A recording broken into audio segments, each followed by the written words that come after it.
My stepsister had her eyes on my husband, but my husband was a crazy, obsessive lover. When she once put on a bathrobe and hugged him from behind, he directly broke her arm. Do you know how much effort I put into winning Emma over? If you dare come near me again, it won't be just a broken arm. Terrified, my sister scrambled away on her hands and knees. Later, when I brought Stephen to meet my parents, my stepsister Linda kept staring at him. I knew she had already fallen for my boyfriend. This girl had been stealing from me since childhood. During one family meal, my mother's side began thoroughly investigating Stephen's background. That day, I was on my period and not feeling well. Stephen quietly went into the kitchen to make me some brown sugar water. Seizing the chance, my mom said, "Emma, your boyfriend is quite excellent, but he doesn't really match you. How about this, give Stephen to your sister. She's lively and beautiful. They'd look much better together than you and him." I laughed out loud. The nerve she had to say such a thing. Linda had been born to my mother and her later husband. She looked like her father, puffy eyes, droopy eyelids, a flat nose. At 18, she started plastic surgery. She looked better now, but the artificial traces were obvious. Seeing my lack of response, my mom grew angry. "You stubborn girl. You're the older sister, can't you be more considerate and give your husband to your sister? What a waste, raising you all these years. You're such an ungrateful brat." I was stunned by my mother's audacity. After my parents divorced, my dad sent monthly child support, but my mother hardly spent any of it on me. I never had a new outfit or toy. Neighbors pitied me and gave me their children's outgrown clothes and second-hand toys. Even my stepfather's mother secretly used her savings to help me. By 7 or 8, I was already washing clothes and cooking. Later, I worked summer jobs to pay for school supplies and textbooks. Everything I had achieved was through my own effort, but my mother treated Linda and me completely differently. She spoiled Linda rotten. Whatever Linda wanted of mine, my mom would help her take it. Thinking about it, it wasn't even surprising she'd say such outrageous words. Just then, Stephen returned with the brown sugar water. My mom and Linda quickly shut up. "The water's still hot, let me feed you," Stephen said, scooping some up, blowing on it gently, and bringing it to my lips.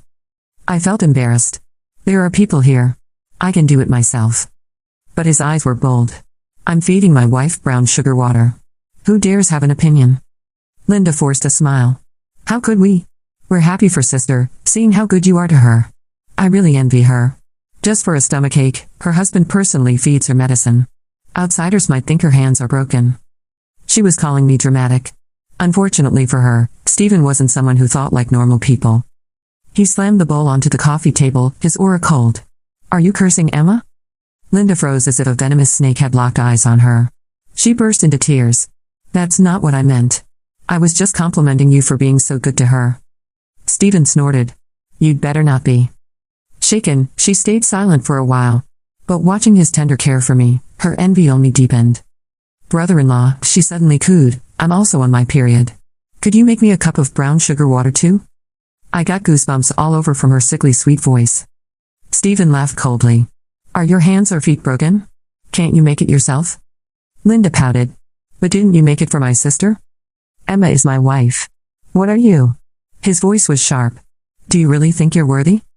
Humiliated, Linda covered her mouth and ran to her room. I sipped the drink Stephen fed me, savoring both his attention and the show. He was truly a tough nut to crack, not someone Linda could manipulate easily. After some time, Linda composed herself and came back out. Seeing only me in the living room, she glared resentfully. "Emma, don't get too cocky. I stole your design work once, and I can steal your husband now." "Oh, you can try," I said lightly, though my mood wasn't calm. Back in freshman year, I had wanted to study architecture abroad. I drew many designs to submit to a top overseas design school. Linda stole them and submitted them under her name. She got into my dream school while I stayed behind. But Linda had no real skill. Without my designs, she was nothing. She delayed graduation for 2 years before barely scraping through. It was my life's biggest regret. If it weren't for Linda's grandmother being kind to me, I'd never want to see the Wilson family again. But now she lived with her younger son, so she wasn't here. "What are you talking about?" Stephen's voice suddenly came from behind me. Linda jumped, but then plastered on a sweet smile. "Brother-in-law, I just graduated and haven't found a job yet. Since you own a design firm, could I intern there?" Stephen looked at her for a long moment, then replied flatly, "Of course. No problem." She squealed, "Brother-in-law, you're so good, I love you." Stephen's smile was cold. "It's what I should do." But Stephen already knew how Linda had sabotaged me years ago. Disaster was waiting for her. The next day, Linda dressed up like a peacock and arrived at work. When Stephen and I walked in, we overheard her chatting with new colleagues. "This company is so hard to get into," she said proudly. "Luckily, I have a special relationship with Stephen." The colleagues perked up. "Special? How special?" She blushed theatrically. "Oh, stop asking. Stephen values privacy, so he doesn't want our relationship known." She managed to say nothing while implying everything, misleading them into thinking Stephen was her boyfriend. Her colleagues exchanged glances, but their expressions shifted to disdain. Because as Stephen's obsessive lover, he had already made our relationship public the very first day I joined the company. Stephen's words lingered in the air like the sound of a closing door, final and merciless, leaving Linda pale as she forced a laugh to cover her embarrassment in front of the new colleagues. I watched her closely, hiding my satisfaction behind a calm expression. She thought she had managed to deceive others with her fabricated charm, but she underestimated Stephen. He was not just an obsessive lover, he was a strategist, a man who never forgot and never forgave. I had seen it in his eyes the first time we met. That same cold intensity that terrified others had been the very thing that drew me in. To him, loyalty was sacred, and betrayal was punishable. Linda was about to find out just how high the price of betrayal could be. That evening, after work, Stephen and I returned home. He placed his jacket neatly on the hanger and came to sit beside me on the couch. His hand brushed over mine with casual tenderness, but the sharp glint in his eyes betrayed his thoughts. "Emma, do you remember the design she stole from you?" His tone was calm, but it carried an underlying weight that made me straighten in my seat. I nodded. "I will never forget. That was my dream, Stephen. She took everything I worked for and destroyed it in one move." His jaw tightened, and he lifted my hand to his lips, kissing it as if sealing a vow. "She will pay for that. Slowly. Thoroughly. I will make sure she tastes the bitterness of every stolen opportunity." The next few days at the office were like a game of chess. Linda, dressed in expensive clothes and perfume that couldn't mask her insecurity, strutted around as though she belonged. She smiled sweetly at everyone, dropping Stephen's name in casual conversations, insinuating a closeness that didn't exist. The more she tried, the more isolated she became. Stephen didn't even look at her except to give her cold, clinical instructions. Colleagues began whispering, some mocking her behind her back. I watched her confidence chip away bit by bit. One morning, Stephen called Linda into his office. I stood outside the glass wall, pretending to go through papers, but my ears strained to hear. His voice was calm but carried a chilling authority. "Linda, do you understand what we do here?" There was a pause, then her overly sweet tone replied. "Of course, brother-in-law. I studied design too, remember? I can handle it." Stephen leaned back in his chair, the faintest smile curving his lips, one that never reached his eyes. "Good. Then I'll give you a project. Prove yourself." Linda came out of the office beaming, carrying a thick folder. She walked straight past me without a word, though her eyes held triumph as if she had finally won something. I knew Stephen better than she did. That project wasn't a gift. It was a trap. Later that night, while Stephen worked late in his home office, I brought him a cup of tea. His desk was littered with documents, sketches, and a glowing laptop screen. "You gave her a real project?" I asked. His lips curled into a cold smirk. "Not just real. Crucial. If she fails, the entire team will see her incompetence. If she tries to steal again, I have already secured every design with time-stamped files and internal records. She will have nowhere to run." Weeks passed. Linda tried her hardest, but the cracks showed quickly. She didn't understand the depth of the work, nor the creativity it demanded. She begged colleagues for help, trying to charm them, but most turned away. Rumors spread that she wasn't fit for the role. By the time the client presentation arrived, Linda was a bundle of nerves. That morning, the conference room was filled with the hum of conversation. Stephen entered with quiet authority, Linda trailing behind clutching her documents. When it was her turn, she stood trembling before the clients. Her slides were messy, her explanations shallow. The clients exchanged glances, unimpressed. Stephen sat still, his expression unreadable, until one of the clients asked a pointed question. Linda froze. She stammered, then looked toward Stephen for help. He didn't move. Instead, his voice cut through the silence like a knife. "Emma, why don't you explain it?" I rose slowly, walking to the front. I had been working in the background on the same project, perfecting every detail, anticipating this exact moment. With calm confidence, I explained the design, breaking down the concepts, addressing concerns, and presenting solutions. The room transformed from skeptical silence to nods of approval. The clients applauded when I finished. Linda's face drained of color as the reality sank in. She had been set up not by accident, but by design. Stephen stood and shook hands with the clients, his words firm. "You see why my wife leads our design team. The word wife struck hard, leaving no room for Linda's delusions. After the meeting, Linda followed me into the hallway, her eyes red with rage. "You planned this," she hissed. "You wanted to humiliate me." I met her glare with calm composure. "No, Linda. You humiliated yourself. You can't steal your way into talent. Without substance, everything collapses." Her fist clenched, but before she could lash out, Stephen appeared. His presence alone made her flinch. "If you have time to waste on tantrums, then you should resign," he said coldly. Linda's lips trembled. "Brother-in-law, please, I can do better. Just give me another chance." Stephen's expression didn't change. "You had your chance." He turned his back, dismissing her completely. That night, Linda didn't come home. My mother called me in tears, accusing me of being heartless. "She's your sister. How can you let her suffer like this?" She told me you and Stephen humiliated her in front of everyone. Do you know how much she cried? I felt the old bitterness rise in my chest. "She is not my responsibility, Mother. You chose to spoil her while I starved. Now she's tasting the life she earned." My mother gasped, then shouted, "Ungrateful child. I should never have raised you." I hung up, shaking but resolute. Stephen took the phone from my hand and set it aside. "Stop letting their voices hurt you," he said softly, pulling me into his arms. "They don't deserve a single thought from you." The following weeks grew darker for Linda. She clung to the company like a shadow, but everyone saw her differently now.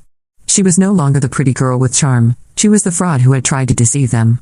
Each whisper, each dismissive look cut her deeper. She started making mistakes, arriving late, forgetting tasks. Stephen ignored her existence entirely, his coldness sharper than any insult. One evening, as Stephen and I left the office, we passed the lobby and saw Linda cornered by a group of colleagues. They were mocking her, laughing at her exaggerated lies about her so-called closeness with Stephen. I expected her to fight back, but instead, she broke down, sobbing uncontrollably.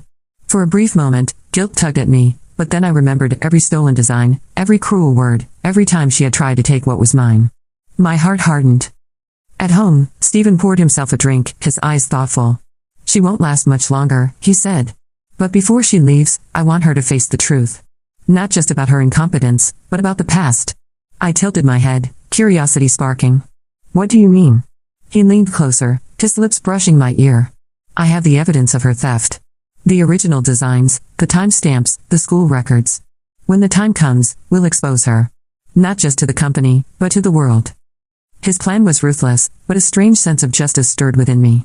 For years, I had carried the regret of lost opportunities. Maybe now, I would finally reclaim what was mine. The storm was brewing, and Linda didn't even know she was standing in its path. The week after the client presentation felt like the calm that fools sailors into thinking a storm has passed. Linda arrived at the office in impeccable makeup and a new coat, as if a fresh layer of paint could seal the cracks that had widened in public view. She walked taller than before, but the smile in her eyes did not hold. It wavered and slipped when a colleague turned away mid-sentence, when a manager answered her with a clipped yes, when the receptionist greeted me with warmth and only nodded at her with a professionalism reserved for strangers. I thought she might take a hint and leave, that pride would rescue her before the truth did, but Linda had never learned how to retreat. She only knew how to grasp harder. Stephen began to reorganize the design floor with a steady hand. It was the kind of quiet restructuring that looks like routine maintenance until you notice how deliberate the timing is. Teams were shuffled. Access permissions were updated. The archive servers were audited. The new compliance officer, a woman named Camille with a voice that never rose above calm, walked from desk to desk asking for sample workflows and asking who approved what and when. People grumbled for 2 days and then stopped, because they could sense this was not a fad. It was a new spine in the company's body. One night I stayed late finishing a materials board in the small library that Stephen had built for us when we moved into the duplex. The shelves held fabric swatches and wood samples and little glass bottles with sand from construction sites that had become memories. He came in quietly and placed a glass of warm water by my hand. His tie was loosened and the hair at his temple was damp as if he had rinsed his face to wash off the day. He sat on the edge of the table and watched me work for a minute, saying nothing, that intense stillness of his wrapping around me like a coat. I looked up finally and said what he already knew. "You move the compliance net because you expect her to make another grab." He nodded once. "Thieves repeat what worked until it does not. She cannot build. She can only take. If you give a thief nothing to take, she will try to pry up the floorboards." He placed his palm over my open sketchbook and then drew it back, a small silent promise that he would not interfere with the lines that were mine. "When we go public with this," he said, "we go all the way. There will be a complete record. We will not shout. We will show." The next morning an email slid into my inbox from the registrar of the overseas school that had once been my dream. The subject line was dry request for clarification. My chest tightened. The message asked whether I could confirm authorship of a set of freshman portfolio drawings that match work published in our company's newsletter last quarter.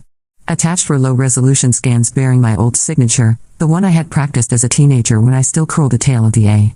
There was a note at the end, polite but sharp, that the school had received an anonymous inquiry suggesting a certificate review for one alumna. I stared at the words until they blurred, then forwarded the email to Stephen without comment.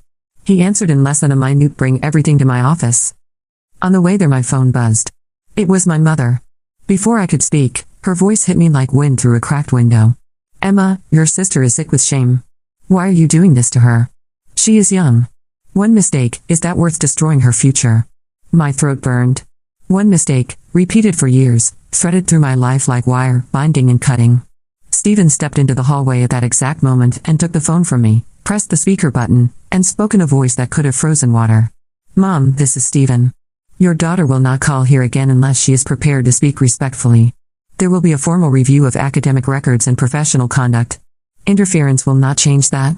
My mother sputtered with outrage and then delivered her old verdict: "You are an ungrateful child and a bad influence on men." The call ended with a tiny digital click of defeat. Stephen handed the phone back, and for a moment I hated that I needed the shield he made of himself.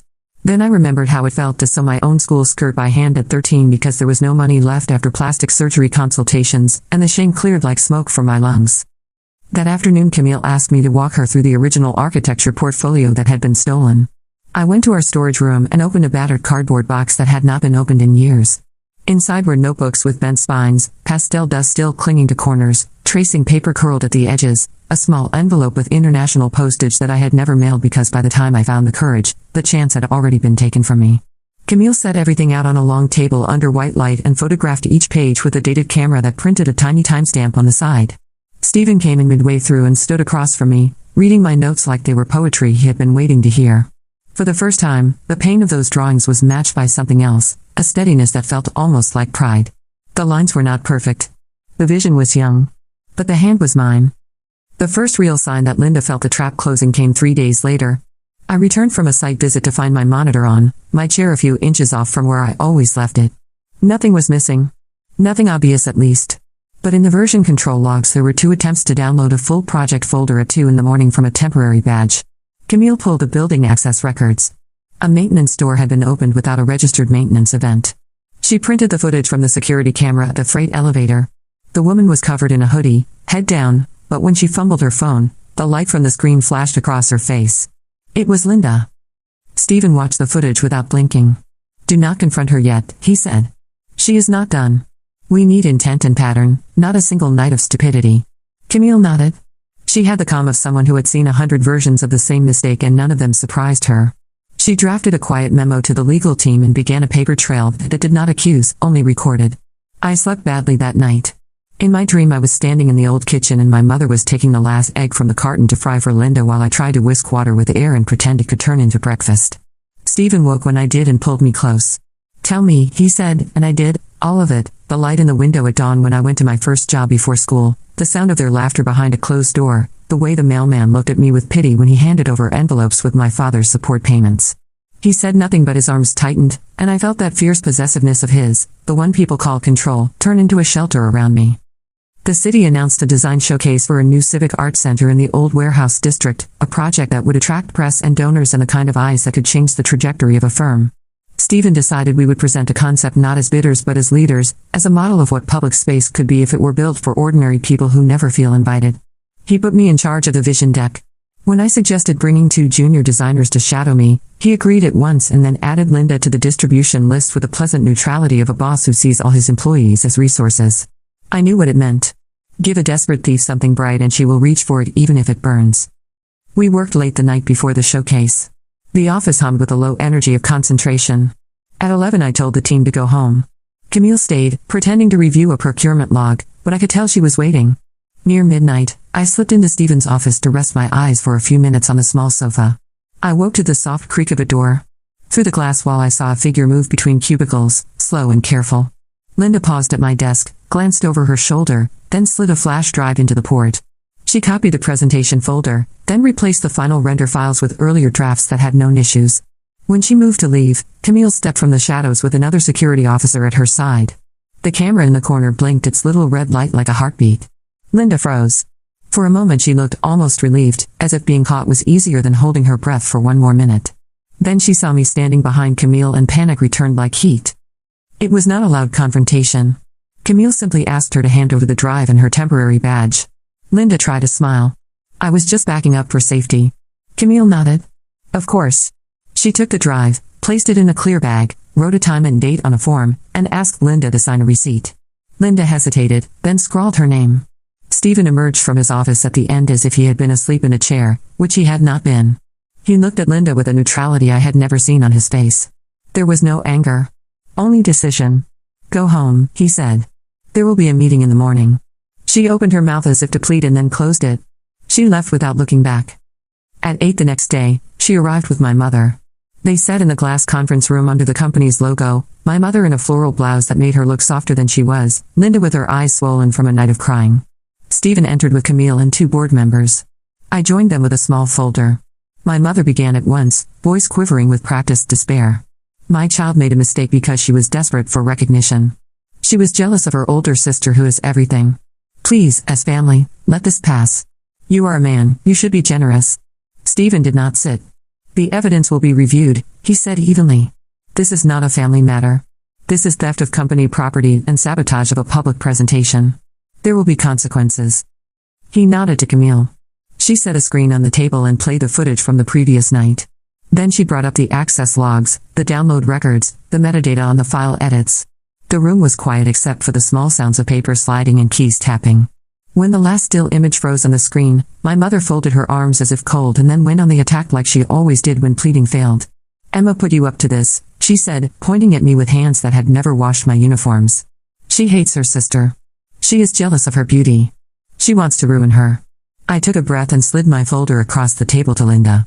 It held the scans from the registrar, photographs of my original drawings, and copies of 2 emails I had found on an old account showing timestamps from the week my portfolio disappeared. The subject lines were simple file review and application draft. The body text carried Linda's turns of phrase and a claim of authorship. Linda looked at them and then looked away, as if the pages were too bright. Stephen spoke quietly. I also have a statement from Professor Hale, who supervised that cohort. He remembers that the portfolio style of one student shifted abruptly mid-year to a voice inconsistent with her earlier submissions. He remembers because he questioned it at the time. The board member on the left, a woman who had started as a laborer before launching her own practice, closed her eyes for a moment as if remembering her own first stolen idea. When she opened them, they were hard. Miss Wilson, she said to Linda, this company cannot trust you with a screensaver, much less a client. You will leave now. Legal will contact you. Security is at the door. My mother rose in a flurry, knocking a pen to the floor. You will hear from our lawyer, she snapped. Stephen answered in a tone that did not rise above polite. We already have. They were escorted out. The room exhaled. I stayed seated as if gravity had doubled. Stephen slid his hand across the table and rested his fingertips on mine. Not to possess. To anchor. There is one more thing to do, he said. We cannot build your future on a quiet, private healing. We have to set the record straight in the world you were kept from. Which is why I invited a guest to lunch. He stood and opened the conference room door. An elderly woman in a navy coat stepped in, small and straight-backed, eyes bright. It took me a beat to recognize her. My stepfather's mother. The woman who had once slipped coins into my coat pocket when she thought I was not looking, who had taught me to stitch a seam straight, who had given me, without words, permission to become something my mother did not choose for me. She held a paper bag to her chest like a treasure. I thought I would not live long enough to make this right, she said in a voice that wavered but did not break. She opened the bag and took out a slim notebook wrapped in a handkerchief. Inside were photocopies of the drawings that had vanished years ago. On the back of each page was a note in her tidy handwriting where and when she had found it. She had copied them at the print shop where she volunteered and kept the copies in a tin in her closet because she had seen Linda sneaking out with the originals and had been afraid to confront her without proof. I told your mother, she said, but she said girls fight over silly things and I should not make trouble. I am sorry, Emma. I should have made all the trouble in the world. My eyes burned and for once I let the tears come because this was not defeat, it was release. I took the notebook and pressed it to my chest. Stephen thanked her with the kind of respect he rarely showed anyone. He arranged a car to take her home, asked her favorite bakery, and had it deliver enough bread to fill her kitchen. Later that afternoon he sent certified copies of the notebook to the registrar and attached a formal letter requesting a review of the degree granted to Linda Wilson for cause, with a full archive of supporting documents, signed by the firm and the professor who had suspected her. He did not threaten. He did not plead. He simply laid out a record like a set of stairs and invited the world to walk up. The showcase arrived on a clear Saturday morning. The warehouse smelled of paint and coffee. Design boards lined the brick walls. Students with bright eyes asked careful questions. Donors wandered in small clusters like schools of fish, turning together whenever something shiny caught the light. I wore a simple black dress and the first pair of new shoes I had allowed myself to buy without guilt. Stephen moved through the room with the alert calm of a man guarding a perimeter and a heart at once. When our time came, I stepped onto the small stage, took the microphone, and breathed. I told the story of the site, of the people who lived within walking distance, of the invisible borders that make public space feel private to those with money and off-limits to those without. I showed our concept for a central hall that opened like hands, a roofline that collected rain for a community garden, a series of small maker rooms with doors that slid wide enough for a wheelchair and a dream. I did not use metaphors. I used measurements and light. When the applause began, I heard a familiar voice at the back trying to rise above it. It was my mother. Linda stood beside her with a bandage on her wrist like a memory, eyes glassy with the same old mixture of regret and calculation. They had come to make a scene. Stephen turned before I could react. He did not touch them. He did not raise his voice. He simply motioned to security and then to the event coordinator and said the one sentence that closed the door on a decade of chaos. These guests are not on our list. Please escort them out. They shouted the usual slurs, ungrateful daughter, witch, liar, and then they were gone, their words thinning as the doors swung shut. The donors looked at me with questions, and I looked back with a steady gaze that answered them. Yes, I am fine. Yes, we build despite noise. By the end of the day, the Arts Center committee asked if we would consult formally. The press printed photos of the models and quoted one line from my talk about doors and dreams. Stephen did not smile in the pictures, but he looked at me in one of them with such naked pride that it felt private. We went home in a car filled with foam core and notebooks and a quiet that did not need to be filled. He made me ginger tea and set my shoes aside like artifacts. I lay on the couch and stared at the ceiling and felt something loosening in my chest that had been tight for years. The email from the registrar arrived the following week. It was brief: a formal review has been opened. We request any additional documentation. There was no promise of outcome. Institutions move like ships, they turn slowly if they turn at all. But there was movement, and it was not away from me. Stephen forwarded the letter to legal and then sent a single-line message to Camille: thank you.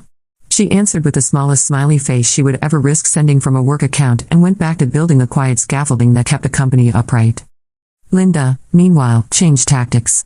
She posted a long note on social media claiming she had been harassed at work, that her brother-in-law had pursued her, that she had rejected him nobly, that I had grown jealous and orchestrated her downfall. She implied, without saying, that there were messages she could release if provoked. Her followers, mostly people who loved the curated images of her face, flooded the comments with sympathy. For a day my hands shook. Not because I feared what she would show. There was nothing. But because lies in the right font can move faster than proof. Stephen saw the post, looked at me, and said we will not swim in that water. Then he called our counsel, who sent a demand for retraction with screenshots of her download attempts, a list of witnesses to her boasts about a special relationship, and a declaration signed by every member of my team regarding the night she was caught. The letter was posted publicly on the company site with a simple statement: we protect our work and our people. The story died not because the internet repented but because it got bored. One evening near sunset, the doorbell rang.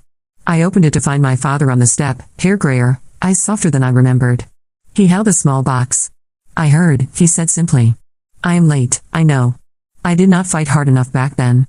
I thought sending money was enough. It was not. I opened the box.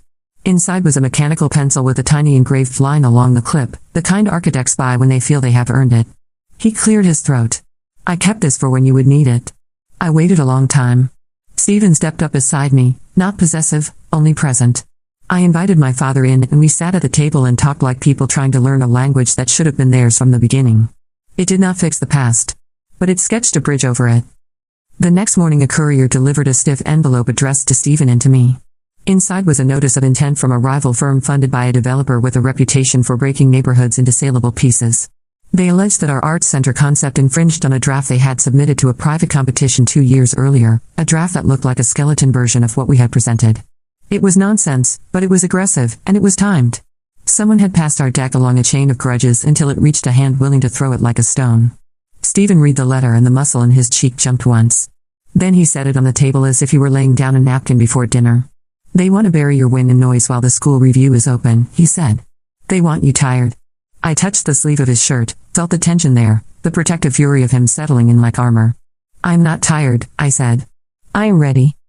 He looked at me then with the intensity that had first frightened me and later had become the truest thing I knew about him, that unstoppable force that, when aimed at the right target, could move a mountain. Good, he said. Because the final act is not them and not Linda and not your mother. The final act is you walking through the door they tried to close and putting your name on it in letters no one can rub off. He reached for my hand and laced our fingers together. We will answer the letter. We will finish the Arts Center contract. We will send the last notarized package to the registrar. And then we will build something so clean that no one can pretend not to see it. That night I spread new sheets of paper on the dining table and began to draw. Not to prove anything to anyone. To breathe. Lines for a small library room with windows low enough for children to look out of while they read. A bench along a wall with outlets where teenagers could charge their phones without sending a message that only some kids are welcome. A quiet corridor where older neighbors could walk without fear of a scooter at their ankles. Stephen sat across from me and watched, elbows on the table, chin on his hands, as if my drawing were a city coming to life. We worked until midnight, stopped for toast and jam in the little kitchen, and then worked again. When I finally put my pencil down, the page was full and my heartbeat was even. Near dawn my phone buzzed with a message from Camille. The registrar scheduled an interview regarding the review. They are taking it seriously. Also, we have a meeting set with counsel about the rival firm's claim. See you at 9. I stared at the screen and felt a strange stillness settle over me. The storm was here. But I was no longer a girl whisking water with air. I had heat now. I had flour in a pan and hands that knew what to do. I looked at Stephen. He nodded once, the smallest of smiles in his eyes, and said what he always said before stepping onto a battlefield that others thought belonged to them. Let's go take back what is ours. The registrar review date arrived on a gray morning, the kind where clouds hang low like damp wool and the streets smell faintly of rain before it falls. Stephen and I walked together into the stone building of the university where Linda had once paraded her stolen achievements. The corridors were lined with frames of smiling graduates, faces beaming with the confidence of futures they believed were theirs. I wondered how many of them had suffered quietly as I had, carrying the weight of a theft no one believed. My palms sweated but Stephen held my hand firmly, grounding me as if he were saying without words you are not that abandoned girl anymore. Inside the conference hall, a panel of 3 administrators and 1 external professor waited. They offered professional smiles, polite nods, the kind of neutrality that hides judgment until the right moment.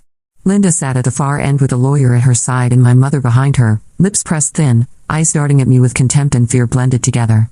I took my seat opposite, Stephen on one side, Camille on the other. The chairwoman began with a recitation of procedure.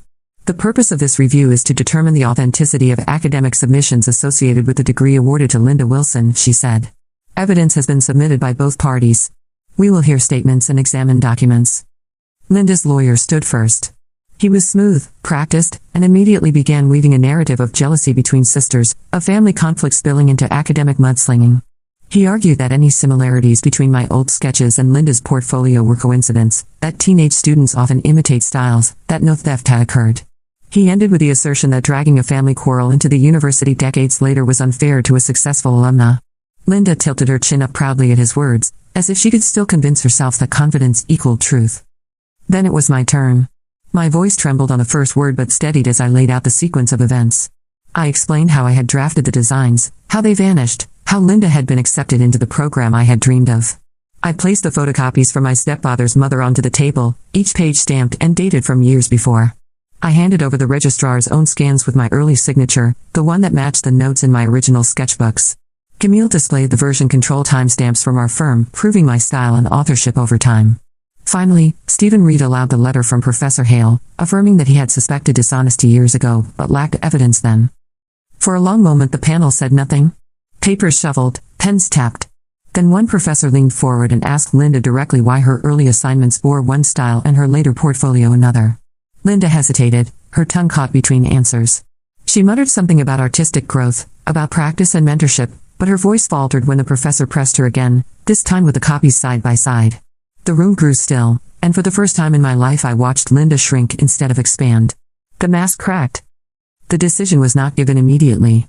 They said it would take time, that the integrity of the institution required full diligence. But when I left the hall I already knew the tide had shifted. My mother hissed at me as I passed, ungrateful child, ruining your sister. But her voice sounded brittle, her words bouncing off armor I had grown through years of scars. Stephen's arm around my shoulders told me everything. Whether the university stripped Linda's degree tomorrow or in 6 months, her illusion was collapsing. Truth does not always move fast, but once it starts it does not stop. Outside, rain had begun to fall.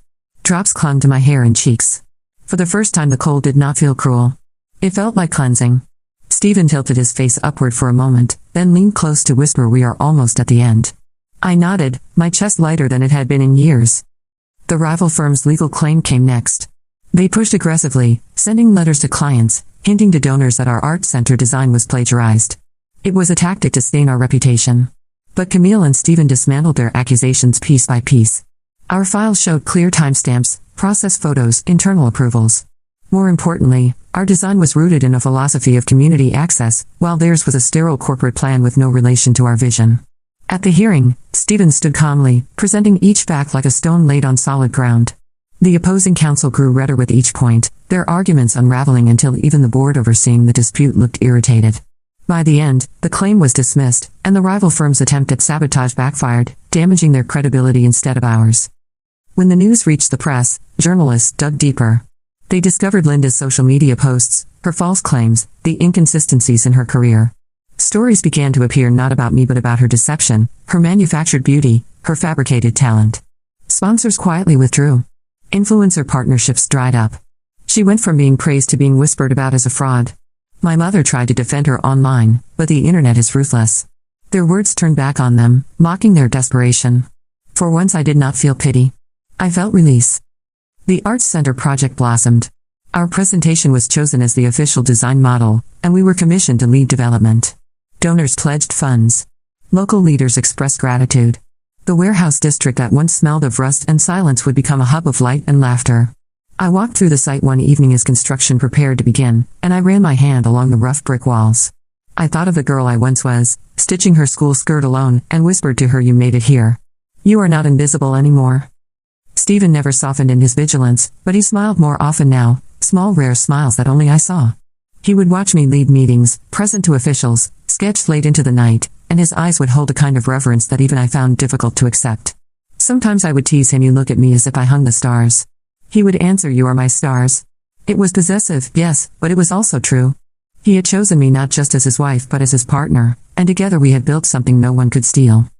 The final blow to Linda came quietly. Months later, the registrar issued its decision. Her degree was revoked for academic dishonesty. The letter was clinical, without malice, but it might as well have been thunder. Her lawyer withdrew. Opportunities vanished. Employers no longer returned her calls. She attempted to reinvent herself online under new names, but the stain of exposure followed her. My mother blamed me publicly until her voice lost its audience. They faded into the background of my life like noise from a house I no longer lived in. On the day the art center opened, children rushed across the polished floors, their laughter echoing under the roof I had designed. Elderly neighbors sat on benches, their eyes wide as they realized this place belonged to them too. Teenagers plugged their phones into wall outlets while chatting, unafraid. Volunteers guided visitors through studios filled with light. I stood at the entrance, watching the stream of people, my heart heavy and light all at once. Reporters asked me how it felt. I said simply, this was always meant for the people outside the door. Now the door is open. Stephen stood beside me, his hand warm at my back. He spoke quietly so only I could hear. "This is the future you were meant to have. Not stolen, not borrowed, but built." I turned to him, tears in my eyes, and whispered, "Thank you." He shook his head, "No. Thank yourself. I only removed the stones. You walked the road." As the evening drew to a close, the hall filled with golden light from the sunset. My stepfather's mother arrived, leaning on a cane, smiling proudly. She pressed my hand and said, "I knew you would build something. I just did not know it would be this big." My father was there too, quietly watching, his eyes soft with regret and pride mingled together. For once, the family I chose and the fragments of the family I was born into stood in the same space, not as torment but as witness. I realized then that revenge had never been the true end. Justice was important, but what mattered more was the freedom to create, to live without the weight of stolen years. Linda had tried to take my future, but all she had done was delay it. In the end, what was mine found its way back. Not because of her downfall, but because of my persistence. That night, after the last guest left, and the lights dimmed, Stephen and I stood alone in the vast hall. The echoes of the day lingered around us. He pulled me into his arms and whispered, "You are finally home." And for the first time in my life, I believed it.